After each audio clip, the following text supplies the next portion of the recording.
મારું નામ પંકજ ઉનાવા છે। હું મોટા જીવડા ગામનો સરપંચ છું।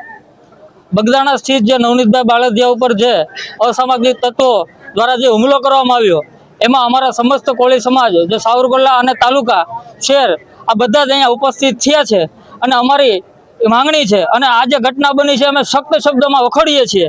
અને આવનારા દિવસોની અંદર આવી ફરીવાર ઘટના ન બને અને અસામાજિક તત્વો જે પણ કોઈ હુમલો કર્યો છે અમારે કોઈ જ્ઞાતિ પ્રત્યે કોઈ વાંધો વિરોધ નથી, પરંતુ જે કોઈ આવા અસામાજિક તત્વોએ જે અમારા ભાઈ ઉપર હુમલો કર્યો છે, ક્રૂર અને નિર્દયી જે હુમલો કહેવામાં આવે છે એવો હુમલો અમારા ભાઈ ઉપર જ્યારે કરવામાં આવ્યો ત્યારે અમારા સાવરકુંડલા શહેર અને તાલુકાના સમસ્ત કોળી સમાજ દ્વારા અમે આજે આવેદનપત્ર આપવામાં આવ્યું છે અને કહેવામાં આવ્યું છે કે જે કોઈ પણ આ ગુનેગાર હોય તેમને છોડવામાં ન આવે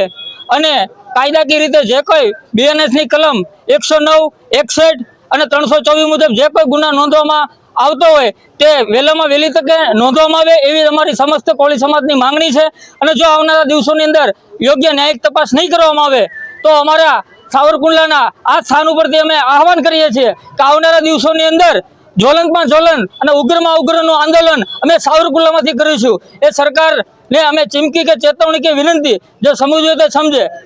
જય જય કોળી સમાજ। નવનીત